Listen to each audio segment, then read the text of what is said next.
like to start out by thanking the Instituto Roche and the CIP for the invitation to be in this very interesting meeting. I have to apologize for not giving the scientific part of what I'm going to talk about in Castellano, because talking science in Spanish is still a little bit difficult for me, but we will try afterwards with the panel session to hold that in Spanish. So the objective of the session that we now have is to talk about technological, organizational and strategic aspects of sequencing. So where do we stand these days? So the situation is the following. We can actually identify a series of sequencing technologies that you can classify into different generations. I usually classify it into 4 different generations. I will not tell you technically how all 4 of these generations actually work, but I will tell you that the first generation is sort of the classical Sanger type sequencer that all of you are very familiar with. The second generation sequencer is the one that is now largely applied in research, and this is the instrument that we're talking about taking into the clinic. And we're going to talk about issues that go around using this technology in the clinic. So the concept of the first generation of DNA sequencers is that you take a pool of molecules that represent a part of a genome, for example, that interests you, that you have, for example, amplified using a process such as PCR, and you generate a ladder from that, a ladder that you can read out as a sequence. So you do a termination chemistry, TCGA, labeled red, green, blue, yellow, so that every fragment terminating with a T is yellow. You separate the molecules out on a gel, and you look in sequence whether you have red, green, blue, yellow, red, green, blue, and you translate that into a sequence. But what is particular about this is that the input that you are working with is a pool of molecules. So if you have 2 alleles present, the 2 alleles will be there at a mixture. So a position where the individual is polymorphic will appear at a given position as a red-green signal, for example. So you are not looking at individual molecules, you are looking at pools of molecules, and that is what constitutes the first generation of DNA sequences. In terms of output, you can analyze a sample that has 300 bases or multiple times 300 bases in a number of hours. So you can do this, amplify, do a sequencing reaction, a number of cleanup steps, put it onto the sequencer and get a result. And this is something that nowadays is largely deployed in clinical diagnostics. However, about 5 years ago, 6 years ago, 7 years ago, we saw a shift in technology, a quantum leap in technology, in that the concept underlying sequencing completely changed. So rather than using an approach looking at DNA fragment by DNA fragment by DNA fragment, we now go over to making shotgun libraries. So we can take entire genomes, fragment them into small pieces, and then treat all of the small pieces as individual pieces of DNA. So we make individual colonies out of each DNA molecule, and then we sequenced each one of these colony molecules, but all of them in parallel. So it is a massively parallel way of carrying out sequencing. And it runs at a cost that is on the order of five orders of magnitude cheaper when you look at the scale of doing an entire human genome, and it is dramatically faster. So the output that you can get, the volume of data, is dramatically higher. However, having said that, there is a second and a half generation which uses different concepts of showing you what the bases actually are at given positions. So rather than going with optical systems, it moves over to electronic systems or very, very refined engineering solutions to identify the individual bases. But it works, again, on clonal replication type chemistry. And then you've probably all heard the news that there is even a third generation of technology that is already being worked on, is already being applied, using direct measurement of DNA molecules, for example by threading them through nanopores, so very, very small apertures that you essentially use to identify the base that is in a confinement area of a nanopore. However, that's not the object of what we're trying to take in the clinic today, because it is not the object of what we use in research these days. So what is in the concept of what we do in second generation sequencing? So there are essentially two elements to this. There is the element of preparing a sample to take it onto a sequencer, and there is the process of sequencing it and then analyzing the sequence out of that. There are in research a number of applications that we can do. We can take entire genomes, entire human genomes, bacterial genomes, whatever genome you like, make a shotgun library, and you can sequence it molecule by molecule and then bring all the information together in the computer. You have different approaches where you can sub-select part of a genome. You can do this by having capture baits, baits that represent the part of the genome that you are most interested. You hybridize your library against these baits, you pull out that part, and then you sequence only that part. This is something that's called capture enrichment sequencing, and it is largely used for things like exome sequencing. So people who are interested only in the exomic part of the genome will use probes that represent the exome of a genome, pull out that 1% of the genome and sequence only that. The reason you do this is the cost is a lot lower than if you do entire genomes. There's a second reason why you do it. The amount of data that you get is a lot smaller than what you get if you do entire genomes. So you have possibilities to do that. There are different companies that offer exome sequencing and enrichment technologies, such as Roche and Agilent and so on. Okay, now where does the downstream problem lie? The downstream problem lies if you want to sequence, for example, a human genome. A human genome is made up of 3 billion bases, so 3 times 10 to the 9 pieces of information. But in order to get the entire sequence of a human genome, you have to sequence it roughly 30 times over, which means you have about 100 billion pieces of information that you have to deal with, and that is contained in 1 billion fragments. Each sequence that you generate is roughly 100 bases, and you have to bring these 1 billion units of information together. Computationally, this is very, very complicated.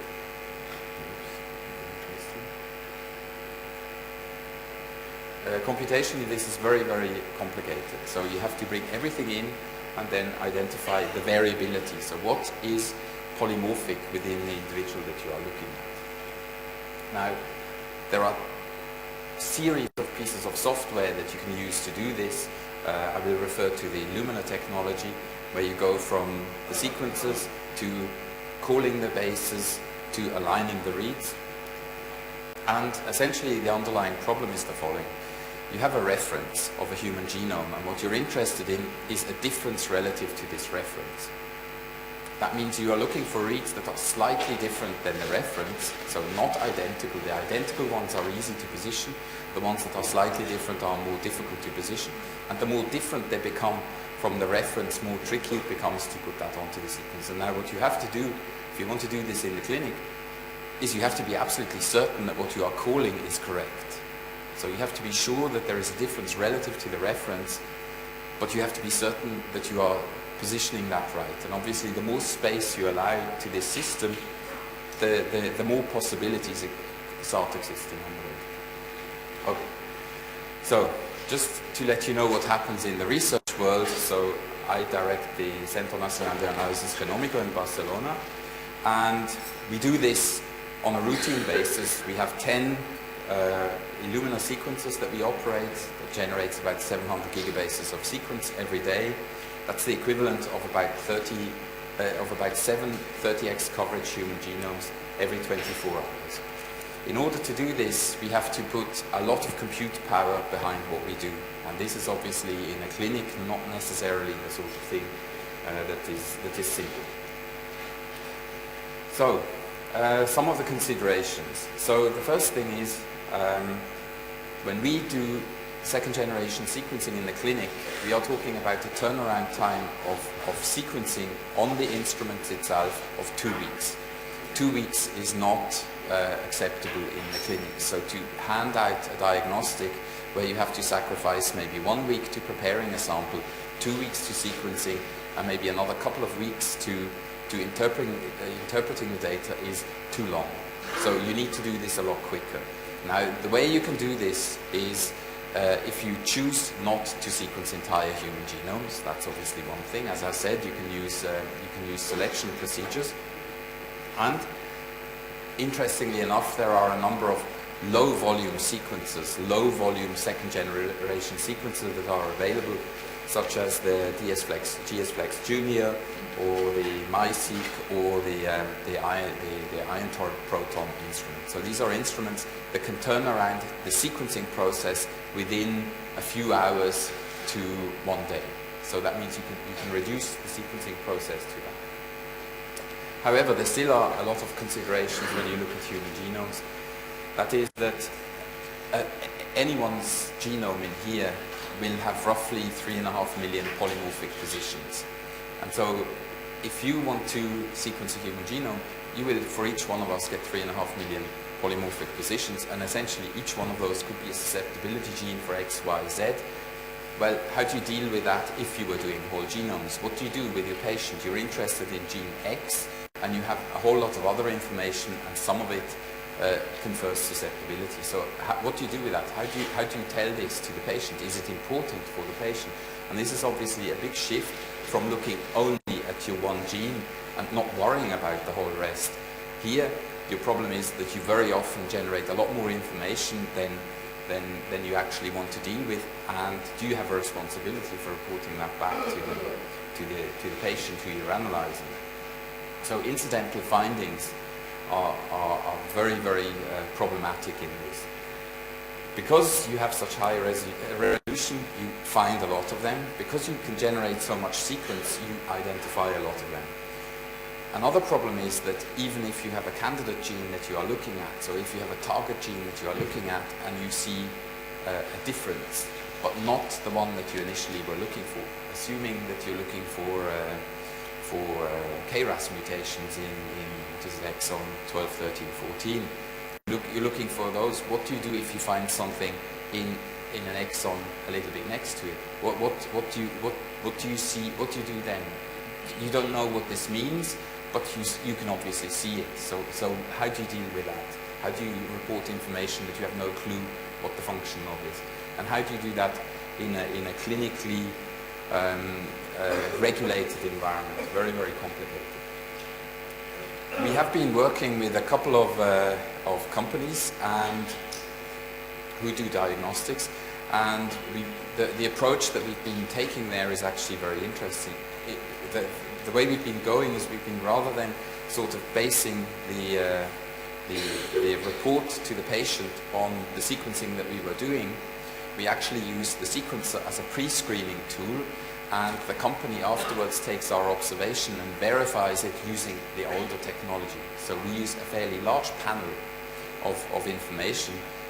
They have a set of candidate genes, and then afterwards, once they know which exon in which gene is the one that quite likely has the variant, they then use the classical approach, Sanger sequencing, verify that, and that goes into the report. So they don't actually use the second generation sequencing information, they just use it as a pointer to where to look and where to verify, and then use that in the report. So there's sort of an intermediate step between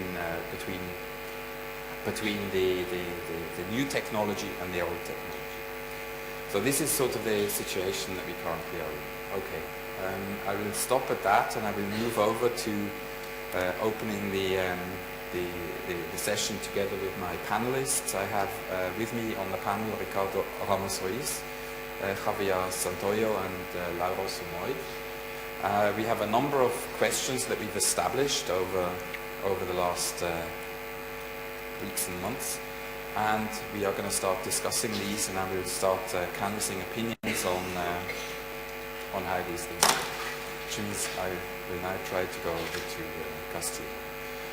Bueno, tenemos un catálogo de 10 preguntas que queremos discutir ahí, pero yo no pienso que podemos discutir todo eso. Pero para introducir a los panelistas, yo tengo la primera pregunta, que es: ¿cuáles son las aplicaciones más importantes que se están utilizando en vuestras operaciones? Bueno, yo paso la palabra. Si quieres, empiezo yo mismo. Bueno.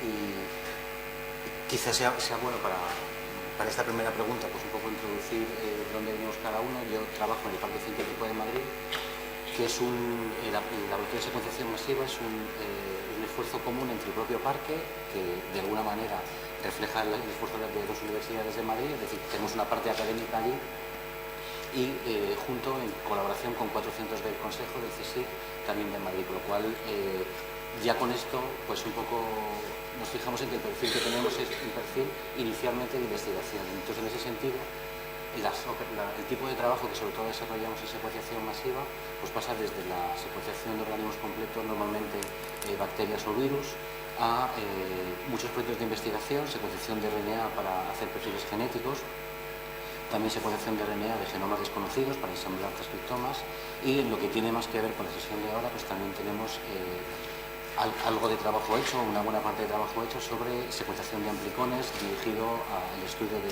paneles más o menos amplios de genes, siempre asociados a enfermedades humanas. Un poco, es decir, que con eso cubrimos un poco casi todos los campos que hay, tanto secuenciación de DNA, secuenciación de RNA, como secuenciación de captura metagenómica y paneles de amplicones, y es un poco lo que decía el moderador al principio. La secuenciación masiva es preparar una molécula de DNA y importa más cómo preparas la librería, porque a partir de ese punto la secuenciación es un proceso relativamente estándar en paralelo y a ciegas. Pero bueno, un poco por contestar a la pregunta, hemos realizado en los 2 años que llevamos de recorrido pues prácticamente todos los tipos de secuenciación que se pueden hacer. Bueno, paso ahora, sí. Buenos días, mi nombre es Javier Santoyo. Lo primero que quería dar es agradecer al Instituto Roche y a los organizadores por la invitación de poder estar aquí. Y lo primero también quería contar de dónde vengo. Yo soy el coordinador científico del Centro Andaluz de Secuenciación Genómica Humana en Sevilla. Estamos en el Parque Tecnológico de la Cartuja. Y lo que hacemos nosotros en el centro, uno de los proyectos más importantes que tenemos es el proyecto Genoma Médico, y en el proyecto Genoma Médico lo que estamos haciendo es secuenciación de exomas de familias que tienen enfermedades raras.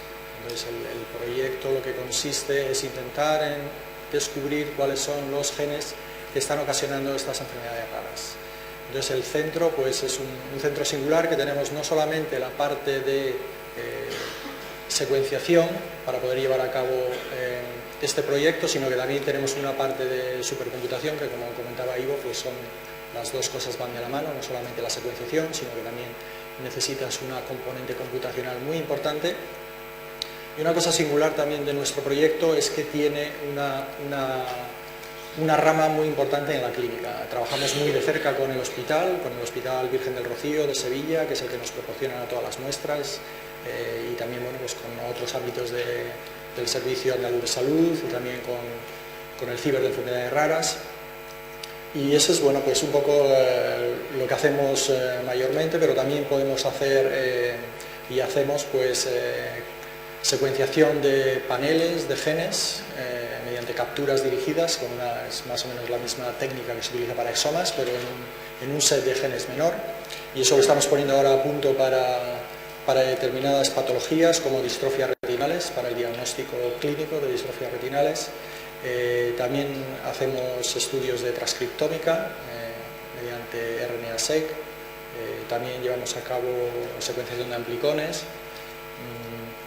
Y también, por ejemplo, pues hacemos secuenciación de genomas de bacterias, porque disponemos de una plataforma, de la plataforma 454 de Roche, que nos permite hacer unas lecturas más largas, que está muy bien situada para poder llevar a cabo este tipo de secuenciación. y otro tipo de estudios como de ChIP-seq, estudios de metagenómica. Abarcamos todo el rango de posibilidades que se pueden hacer con toda esta tecnología. Y a su vez pues podemos, como decía, pues no solamente secuenciamos, sino que tenemos capacidad para hacer el análisis y el poder interpretar todos estos datos que salen del secuenciador.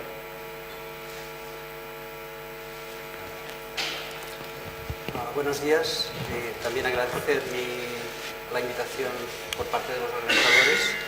Mi nombre es Lauro Sumoy y vengo del IMPPC, que es el Instituto de Medicina Predictiva y Personalizada del Cáncer de Badalona. Este es un centro localizado en el campus del Hospital de Can Ruti y, por tanto, nuestra relación más próxima en relación a la clínica es con grupos asistenciales y de investigación en este centro. Entonces, el centro nuestro, como el nombre del centro indica,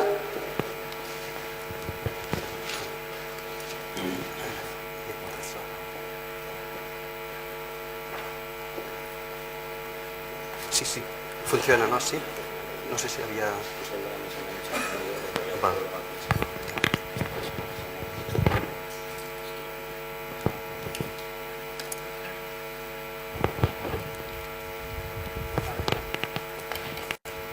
Uno de los objetivos del centro es precisamente pues, focalizarse en el estudio del genoma para estudios que puedan permitir personalizar el tratamiento de los pacientes.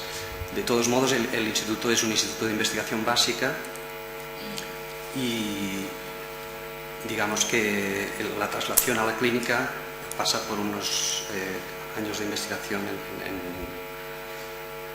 que conllevan pues, un trabajo primero de desarrollo de las aplicaciones. Por lo tanto, no tenemos en este momento mucho trabajo con muestras de pacientes directamente. Pero yendo a lo particular, sí que también estamos secuenciando exomas. Hemos hecho varios trabajos de secuenciación de amplicones.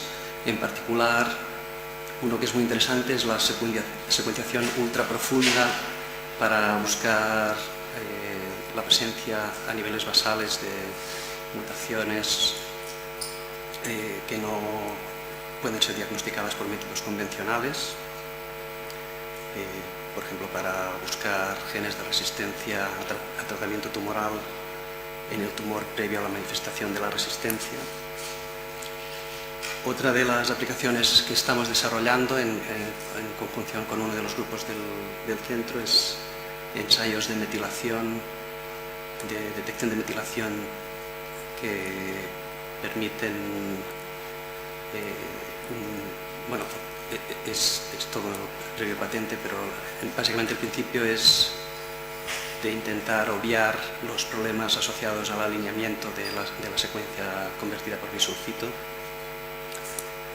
Y luego también tenemos diversas demandas por parte de usuarios. Como somos una plataforma de genómica global y tenemos también tecnología de arrays, aunque ha dejado de ser o de estar de moda, tenemos la capacidad de validar y tenemos varias tecnologías, y uno de los focos va a ser intentar emplear el uso cruzado de plataformas para la validación de los datos.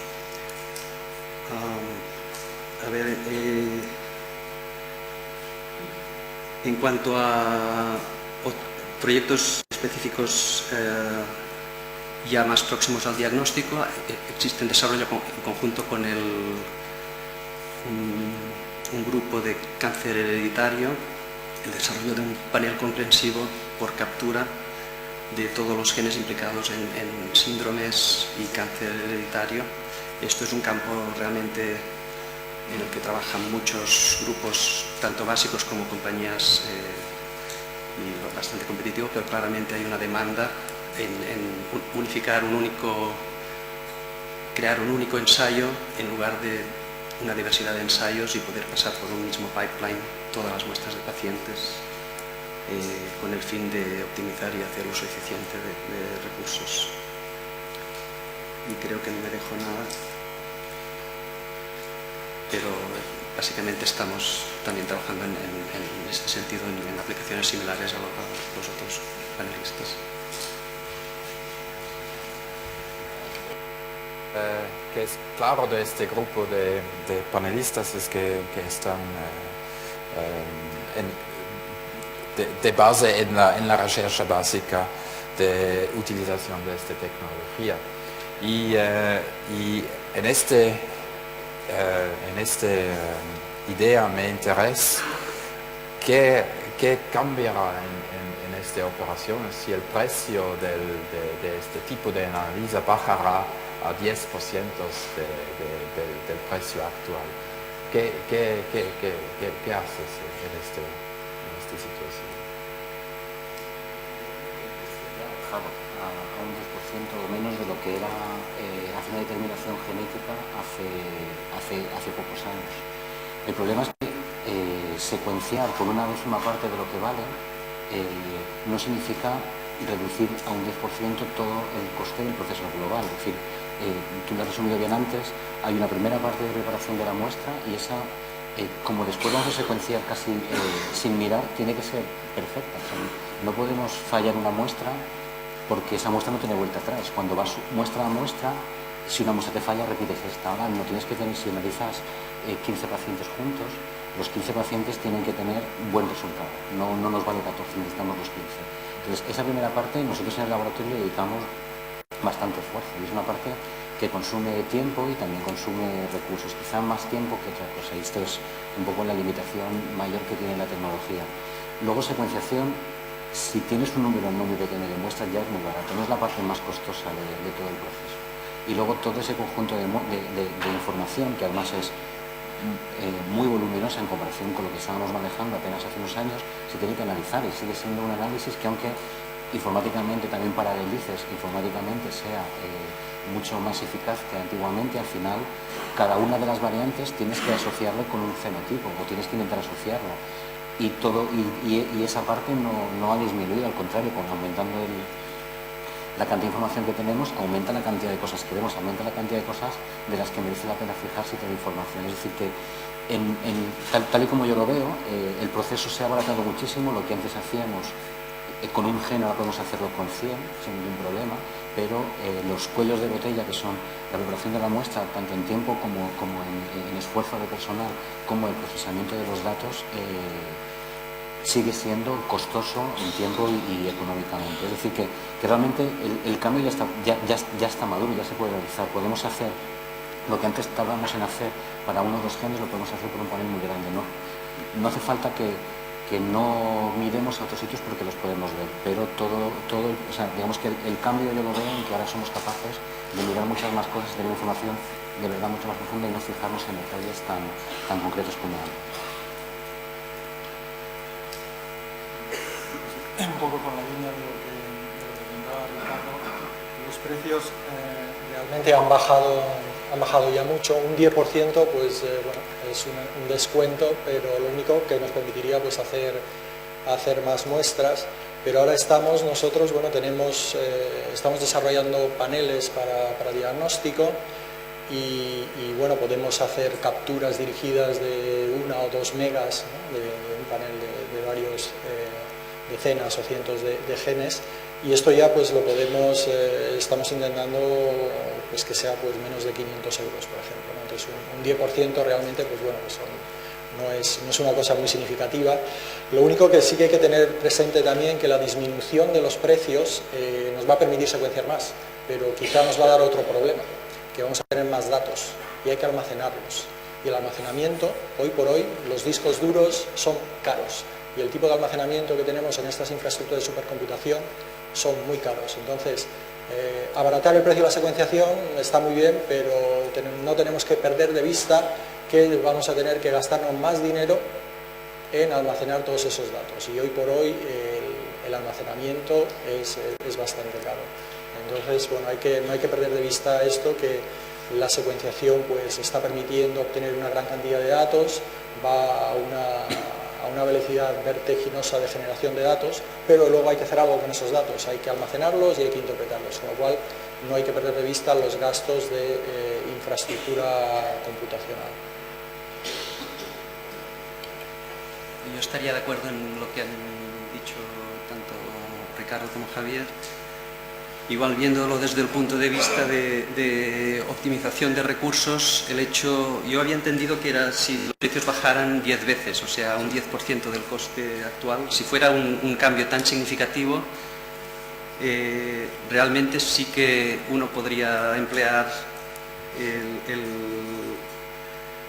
el dinero en secuenciar más, pero realmente el coste que la gente es un coste oculto que realmente no se conoce. El coste del almacenamiento, del tratamiento de los datos es uno que no es nada despreciable, pero siendo creativos y yendo a sacar partido de esto, yo creo que las consecuencias podrían ser que se facilita el acceso, porque igual podríamos tener más ensayos por carrera, con lo cual podríamos tener los aparatos funcionando de manera más eficiente. Yo lo emplearía seguramente en mejorar la calidad de los datos, tanto incrementando la profundidad o el coverage, como igual corriendo la misma muestra en otra plataforma. Lo que pasa que el 10%, bajar el coste en secuenciación igual no representa bajar el coste en librerías, que no es despreciable tampoco. Y luego otra cosa que nos perjudica bastante es el hecho de cuando sobre todo se utilizan muchas aplicaciones, el coste de los reactivos, de estocar en reactivos. Si el coste de reactivos baja, te puedes permitir un cierto margen de mayor de pérdidas o de manejo.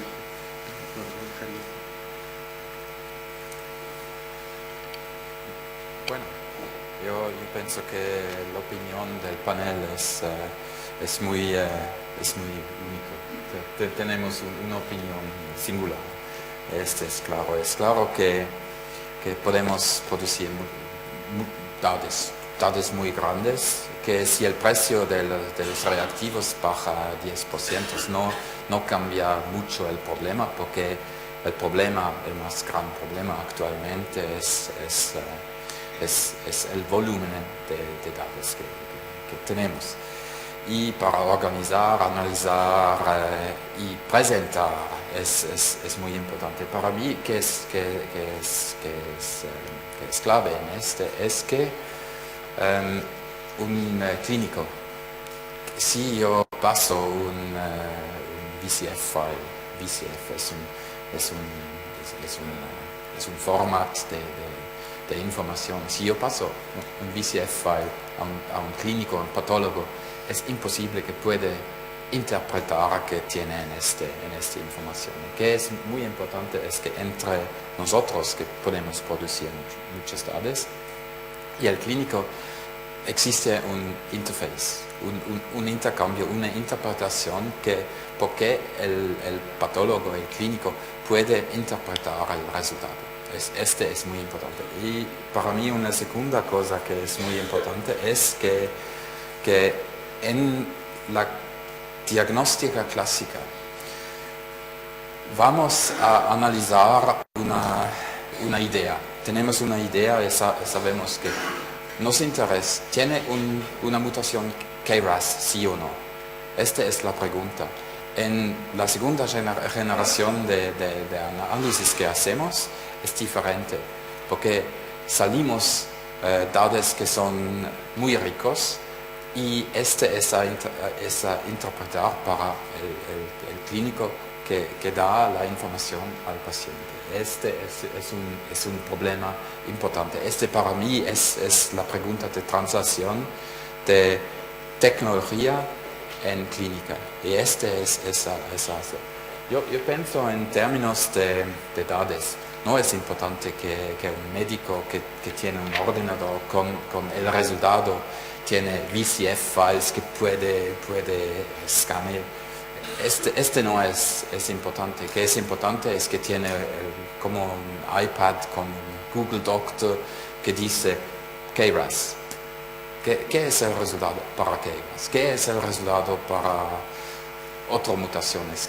¿Cuáles son las mutaciones que yo tengo y cuál es la implicación biológica en esto? ¿Qué es la interpretación? Yo cambio el tratamiento en función de la observación que yo tengo. Para mí este es el trabajo que se hace actualmente. Bueno, me interesa la opinión del panel en términos de cuánto tiempo va a tomar para trasladar esta tecnología en el servicio de un diagnóstico clínico. Es una pregunta difícil de contestar, porque además quizá no seamos nosotros los que bueno, yo por lo menos personalmente no me siento muy capacitado para saberlo, porque nosotros estamos en la primera parte. Yo creo que los tres representamos un laboratorio de servicios donde generamos los datos, donde producimos los BCL files, los resultados, incluso podemos llegar hasta anotar, ¿no? Anotar las variantes que tú has encontrado. Pero luego esto tienes que convencer al clínico de que esa información es útil, toda la que has encontrado, es decir, que ya hay un camino recorrido grande en estos últimos tiempos. Pero ahora ampliamos mucho. Ahora la democratización de la secuenciación no es que lo hagamos por menos dinero, sino que por menos dinero hacemos mucho más. Es un poco, ¿cómo no vas a hacerlo si sabes que hay muchas más cosas que mirar? Entonces, hay un montón de información de la cual no se tiene el mismo conocimiento que se tenía antes. Hay ciertas asociaciones, puede haber un paper, que te diga algo, puedes encontrar variantes que no están descritas. Entonces, es como esa información que nosotros encontramos la interpreta el clínico, la entiende igual que nos ayuda a entenderla a nosotros y se traslada al paciente. Entonces, yo creo que la parte de generación de secuencias está relativamente madura, aunque bueno, algunas de las preguntas que se planteaban era si está del todo madura, sigue evolucionando, pero ya somos capaces de generar mucha secuencia de mucha calidad, especialmente si nos fijamos en paneles concretos con muchísima profundidad. La cuestión es que tenemos que tener esa información, asociarla a fenotipos en concreto, y claro, no es un cambio de una variante que se asocia a un fenotipo, sino un conjunto de variantes que se asocia a uno. La cosa es muy complicada y yo creo que todavía estamos un poquito lejos de empezar a conocer muchos detalles. Tenemos que ir poco a poco, empezando por las cosas que ya sabemos e ir avanzando paso a paso. Pero yo creo que un poco es más que la parte clínica y también la parte a nivel de sociedad, que entienda lo que son los cambios genéticos, que tampoco lo explican todo, porque la genética no lo es todo, está la genética, está toda la historia de los pacientes, pero que es una parte importante que se tiene que integrar junto con otra serie de parámetros que se miran. Es decir, que yo creo que nosotros somos capaces de generar muchos datos, a nivel general somos capaces de generar muchos datos y tenemos que buscar esa conexión. Y bueno, esto es lento, el tiempo que puede tardar pues seguramente será años, pero también tiene que ser progresivo, y yo creo que hay que empezar, bueno, de hecho se está empezando ya, hay que profundizar en esto porque creo que es suficientemente importante como para que merezca la pena avanzar, porque se va a avanzar mucho en ese sentido. Bueno, mi visión es un poquito distinta, porque como comentaba al principio, nosotros, además de ser una plataforma de secuenciación y de análisis de todos estos datos, como comentaba, a través del proyecto Genoma Médico, tenemos una interacción muy grande con la parte clínica. Entonces tenemos un proyecto donde realmente estamos mezclando Next Generation Sequencing, análisis de datos y la parte clínica. Y desde mi punto de vista, yo creo que la implantación, bueno, a nivel la democratización, pues no tardará en llegar, porque nosotros estamos ya ahí, estamos en ese momento donde ya estamos viendo resultados. Para el proyecto Genoma Médico hemos, sobre todo, no para todas las enfermedades, pero algunas enfermedades, sobre todo las recesivas, que son más fáciles de analizar. De hecho, si veis en las publicaciones, pues hay un mayor número de resultados para recesivas, porque son más informativas que las dominantes. Y bueno, nosotros ya hemos tenido familias con distrofias retinales que hemos encontrado, pues son familias donde no se había encontrado el gen, las hemos analizado, hemos hecho la secuenciación del exoma y hemos encontrado un gen que estaba descrito para la distrofia retinal, una mutación que también estaba descrita, pero que pues se había clasificado mal, y entonces cuando se había mandado a diagnosticar no se había podido diagnosticar. Entonces, lo que te permite estas tecnologías es pues que no estás encajonado, sino que tienes una visión más global y te permite diagnosticar. Y nosotros estamos ahí, hemos hecho ya, pues ha habido un caso, pues una familia que se pensaba que era una recesiva, pero realmente era ligada al cromosoma X, lo hemos visto. Entonces hemos dado el feedback al hospital, y el hospital pues ha podido pasar consejo genético en esta familia. Entonces nosotros ya lo estamos experimentando, está ahí, y yo creo, soy muy optimista y bueno, pues tardará un poquito, pero está ahí y las posibilidades son muy grandes. Hay una serie de impedimentos que hay un poco que limar para que sea más democrático, que todo el mundo lo pueda gestionar. Y una parte también importante que quería comentar es que, como comentaba Ivo, es la parte de la interpretación de esto. Hace falta que haya personal sanitario que pueda interpretar, que pueda entender todo esto y que se lo pueda transmitir al paciente. Esto también no hay que perderlo de vista, no solamente necesitamos secuenciar, tener la tecnología, ponerlo a punto, sino que una parte muy importante es de comunicar todo esto al paciente, alguien que pueda entender todo lo que estamos haciendo y luego lo pueda transmitir. Pero vamos, yo soy optimista y creo que en los próximos 2, 3 años esto pues puede tener un impacto muy importante en muchos servicios de diagnóstico, sobre todo de diagnóstico clínico. Yo estaría de acuerdo, creo que hay que verlo igual a escala pequeña y a escala en perspectiva. Creo que en una primera fase mucho de lo que se está trasladando a pacientes será casos particulares, muy dependiente de la implicación de facultativos en particular, o sea, habrá una avanzadilla de gente con inquietud o interesada o que está en el centro adecuado, en el momento adecuado y que tiene acceso a los medios que facilitará el acceso a la tecnología a pacientes y más en casos indicados como estas, si es enfermedad mendeliana donde realmente secuenciar te va a dar la respuesta sí o sí. Pero en definitiva también es una cuestión de costes y de eficiencia. Entonces, en el momento que un ensayo genómico de secuenciación sea más rápido, más barato e igual de fiable que una tecnología anterior, seguramente irá sustituyendo el ensayo anterior, pero sobre todo en el momento que pase a ser más fiable, que podría llegarlo a ser, y en el momento que la información sea mayor también, y entonces nos encontramos en el punto digamos de no retorno, donde realmente, que esto es la hipótesis de algunos de los desarrolladores de la tecnología en Estados Unidos, que es imaginar que el coste es próximo a cero de secuenciar, que sabemos que no lo es por el coste de la información, pero si balanceamos el coste global de tratar a una persona durante toda su vida y el coste que comporte secuenciarlo en el momento de nacer, creo que se convergirá en algún punto a la situación donde las autoridades sanitarias podrán valorar que merece la pena una vez en la vida secuenciar a una persona, tener la información genética de esta persona con todas las repercusiones éticas, de seguridad, de protección de datos, etcétera, pero que con cuentagotas se podrá ir minando esta información y que realmente diluyendo este coste a lo largo de la vida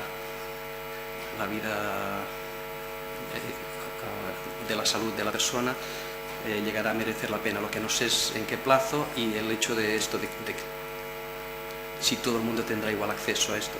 En este país, por suerte, hay un sistema sanitario público fuerte. La situación económica ahora no es la que era, pero igual a 2 o 3 años no, pero a 10 años creo que con el cambio tecnológico y el abaratamiento de costes y esperemos que un repunte de la situación económica, sí que es una cosa que uno se puede imaginar como mínimo. Pero que ya existen casos puntuales, yo creo, o sea que en menos de 2 o 3 años seguro que va a haber aplicación. Bueno, en este momento yo pregunto a toda la gente que ponen sus preguntas a mí y a mis companelistas. Y yo sé que tiene una pregunta aquí. Hola, buenos días. Yo tengo dos preguntas para esta mesa tecnológicas, ¿vale? Y hago la pregunta desde el punto de vista de si estuviera trabajando en un hospital. Yo entiendo que el coste de la secuenciación de la máquina o del reactivo puede bajar a precios cercanos a cero, aunque sea una utopía. Pero en ese descuento que conlleva la tecnología no se descuenta el salario de las personas. Entonces, uno puede secuenciar muy barato, pero uno no puede pagarle a una persona el 10% de lo que gana. Entonces, la preparación, como habéis dicho muy bien, no es tanto tecnológica, sino como de personal, incluso a vuestro nivel técnico. O sea, yo creo que efectivamente puede secuenciar un exoma por 500 euros. Pues sí, es que me da igual, porque si la persona que trabaja ahí no gana 500 euros. Entonces, es un tema con el que no sabemos cómo trabajar. Es una primera pregunta, que cómo veis eso, porque vosotros tenéis experiencia de centros de investigación u hospitalarios en los que no se repercute en el precio de la prueba el tiempo del personal. Y eso, si vas a hacerlo en una sanidad que igual no es pública pronto, pues es un problema. Y el segundo problema, desde el punto de vista clínico también, al que no os enfrentáis, es el tema de la validación. Yo lo siento mucho, pero para un ensayo clínico, una prueba diagnóstica tiene que estar validada. Y la tecnología, como muy bien padecéis vosotros, cambia cada 6 meses. Entonces, uno se plantea en una agencia de ensayo clínico y le dice, ¿y cómo me va a hacer este diagnóstico? Y dice, no, con el Illumina, con el MySeq. Y a lo mejor es que dentro de un año el MySeq ya no existe. Entonces, ese problema lo hemos aprendido ya con el tema de los arrays. Los mayores problemas para esto es que la tecnología va mucho más deprisa que las estructuras clínicas. Entonces, ese tema, ¿cómo lo veis? Porque vosotros padecéis este tema. Entonces, ¿cómo os preparáis, ¿no? Tanto para la validación como para el coste de personal. Sí, yo puedo dar una respuesta a esto. Es que la primera cosa es claro, el coste de la personal es un punto importante. También como el precio de los discos duros y estas cosas. Son dos factores que crecen mucho en relación del precio de los reactivos para hacer este experimento. Este es claro, es una manera de trabajar en esta dirección, es optimización de los procesos, automatización de las proceduras analíticas en ordenador. Y tiene Chimo, tiene todos que trabajamos en este campo, que implementamos pipelines para la producción de datos y para la interpretación. Y mejora todo el tiempo. Este es muy importante. La validación es un punto muy importante. Actualmente tiene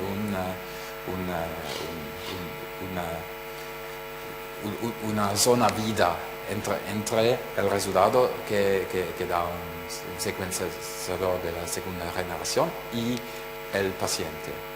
Y este es a validar. Es importante que somos mejor en la interpretación de los datos, saber exactamente que si tenemos una mutación aquí, que esta es correcta a 100%. Este es muy importante. Y mejorar. La tecnología de interpretación mejora. Y la pregunta del coste de la tecnología y cambiar de una generación a la siguiente. Es claro que en la recerca trabaja siempre quiere trabajar con la última tecnología. Es claro que en la clínica no puede integrar la última tecnología. Que es importante es que tiene una tecnología que es correcta, validada, y entonces una nueva que entra que trabajamos para validar esta tecnología, bien validar esta tecnología y entonces entrar en la clínica y la recerca continúa en generación 3, 4, 5, todo. Y entonces utilizamos en la clínica con una procedura muy bien definida, muy bien descrita en esto. Este es claro. Este toma tiempo. Lo que es importante en el futuro es que trabajamos en un ciclo de implementación y validación que es un poco más rápido que actualmente. Este es bueno, opiniones del panel. Yo lo primero, me alegro que plantees el tema del coste global del experimento, porque es un problema que nosotros nos toca todos los días. Formar a personal que tiene que ser especializado en hacerlo cuesta tiempo, cuesta dinero, mantenerlo cuesta tiempo, cuesta dinero, y aunque tú cada vez abarates más la secuenciación, todos los extras, tanto la parte de analizar después como la parte de preparar al principio, tiene que hacerse con gente muy experta, porque es que el proceso empieza aquí y acaba aquí, y aunque lo hagas rápido, no, tienes que estar muy bien hecho, no puedes admitir fallos. Entonces, esa parte es muy importante, y eso es, de hecho, un problema grande, que aunque haya bajado muchísimo el precio de secuenciación y siga bajando, aunque sea gratuito, todo lo demás no hace que el coste sea cero. Y de hecho yo creo que en general lo que hacemos es que con el mismo dinero somos capaces de abarcar mucho más, que es muy importante. Pero esa primera parte es esencial. Luego, respecto al tema de la validación, pues también es un tema que nosotros nos planteamos, como preguntarles un poco nuestra experiencia.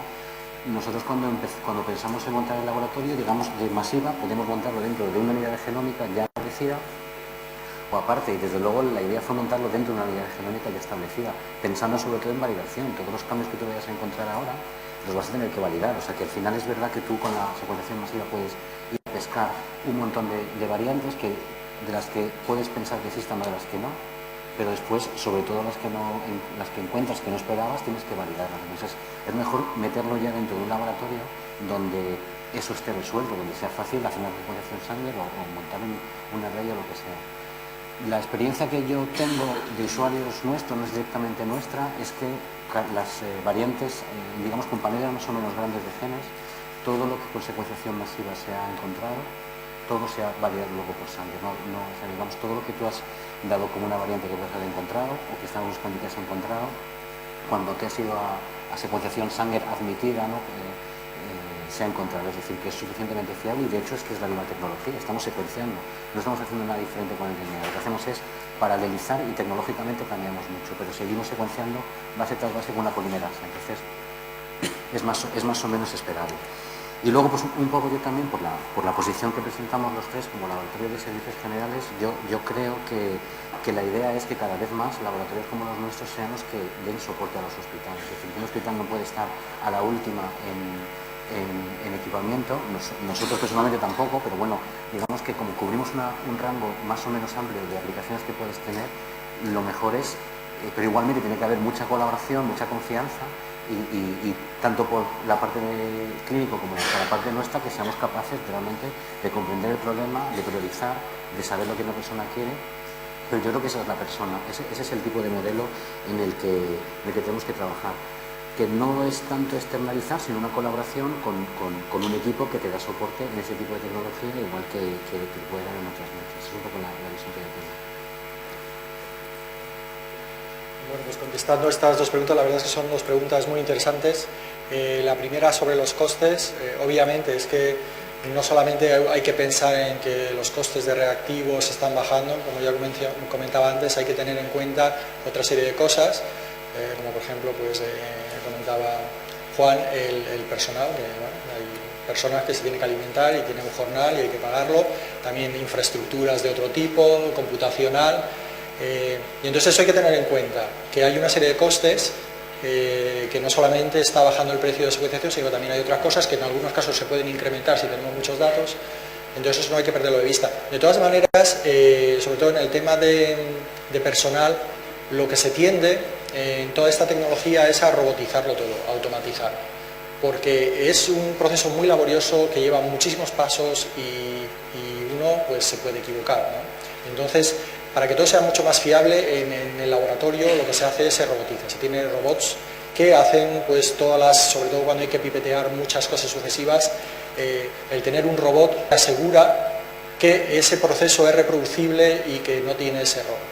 Entonces, en todos estos laboratorios hay que tener o hay que intentar pues automatizarlo lo más posible. Entonces ahí, una vez que tienes la infraestructura, realmente pues no tienes más gastos de personal. Pero sí, hay que tener en cuenta los gastos, eso es una cosa importante, que no es que bajen los reactivos y que todo es mucho más barato, hay que tener en cuenta otros gastos. Y la segunda pregunta también es muy importante, validación. Esto es fundamental en el entorno clínico. Yo cuando hablaba que hemos encontrado una mutación en un gen ligado en el cromosoma X, por supuesto, todas las mutaciones que nosotros vemos las validamos con Sanger. ¿Por qué? Pues porque la tecnología de Next Generation Sequencing no nos da 100% de fiabilidad. Nosotros utilizamos la química de Solid, que tiene una accuracy mayor que las demás, pero estamos en 99.99.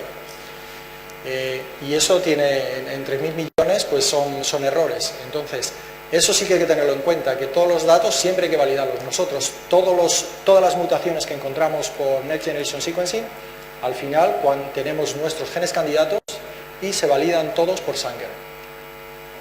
Si no lo hemos validado por Sanger, a día de hoy yo no puedo decir al 100% que esa mutación está en ese paciente. Pero esto yo creo que en muy poco tiempo cambiará, porque las máquinas y la tecnología va aumentando. Entonces, pues la tecnología va a cambiar y vamos a tener secuenciación donde la accuracy sea mayor y, bueno, pues ya no necesitaremos el Sanger. ¿Cómo podemos un poco paliar este cambio tecnológico tan constante? Nosotros un poco la idea que tenemos es, una vez que tienes un sistema puesto a punto, como ahora, que secuenciamos con NGS, luego validamos con Sanger, y en paralelo pues vienen las cosas nuevas.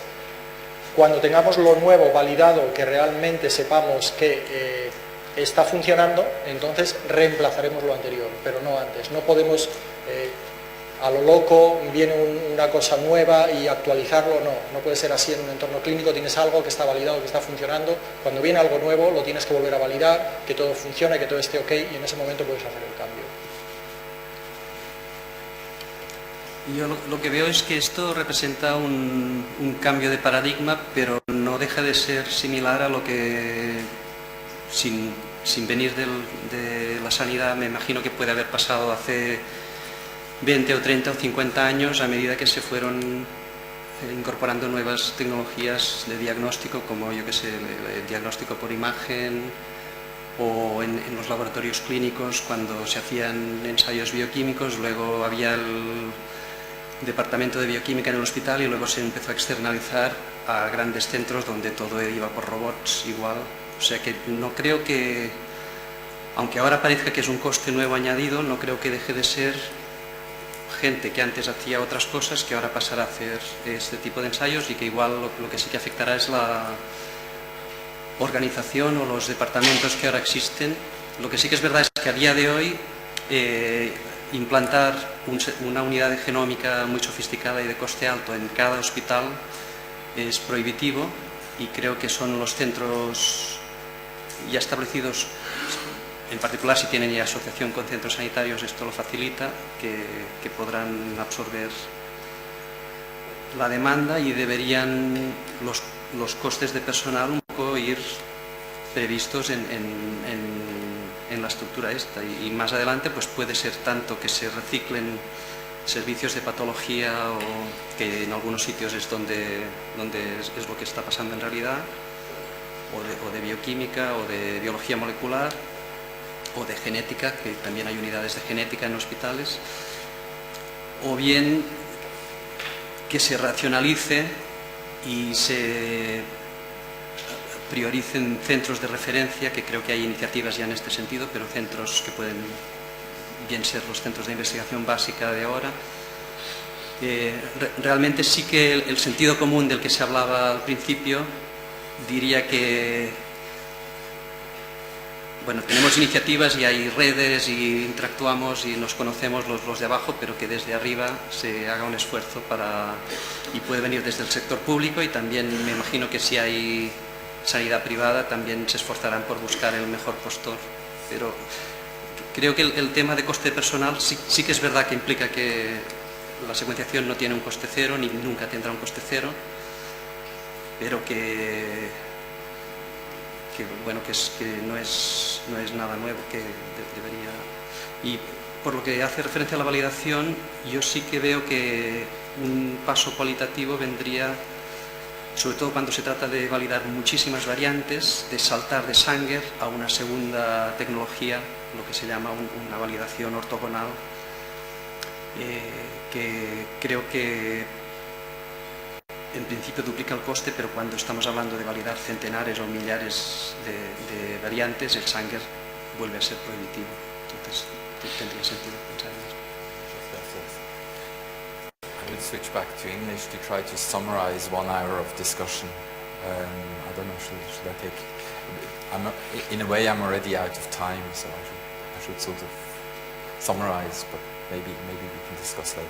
So, to me, the trend of research is obvious, that what we're going to now is the generation of targeted panels for given pathologies.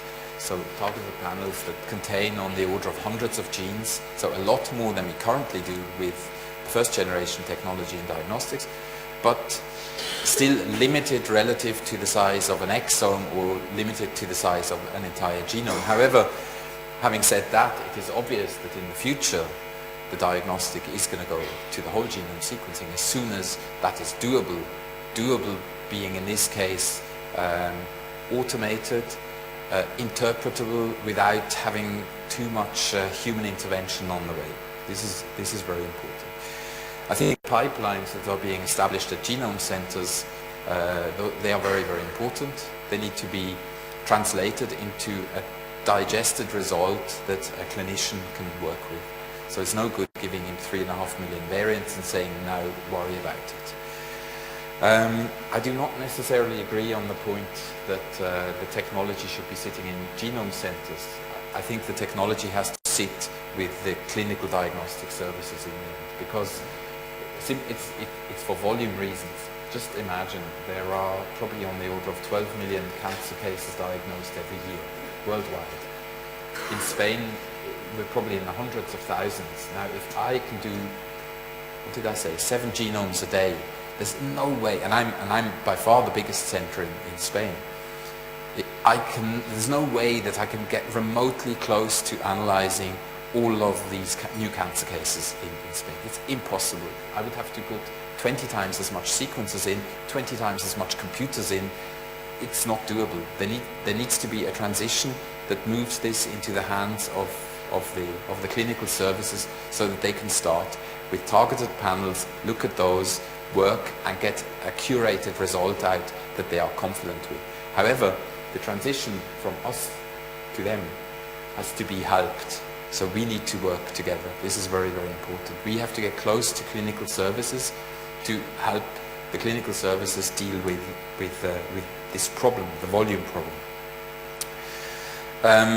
The work that we obviously also have is reduction of cost. So reduction of cost on the side of staff, reduction of cost on the side of computation. I don't believe that we will be looking after all of our data to infinity with BAM files. BAM is a huge volume file that we generate in our sequencing.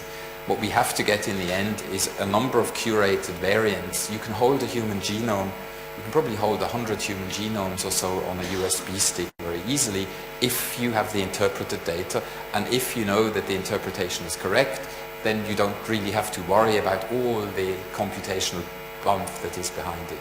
So you can do it, and you can give it, but you have to have confidence that what you are doing is correct. So it needs this step of validation, verification in between, that we know that we are doing 99.999% well, and not only 99.9.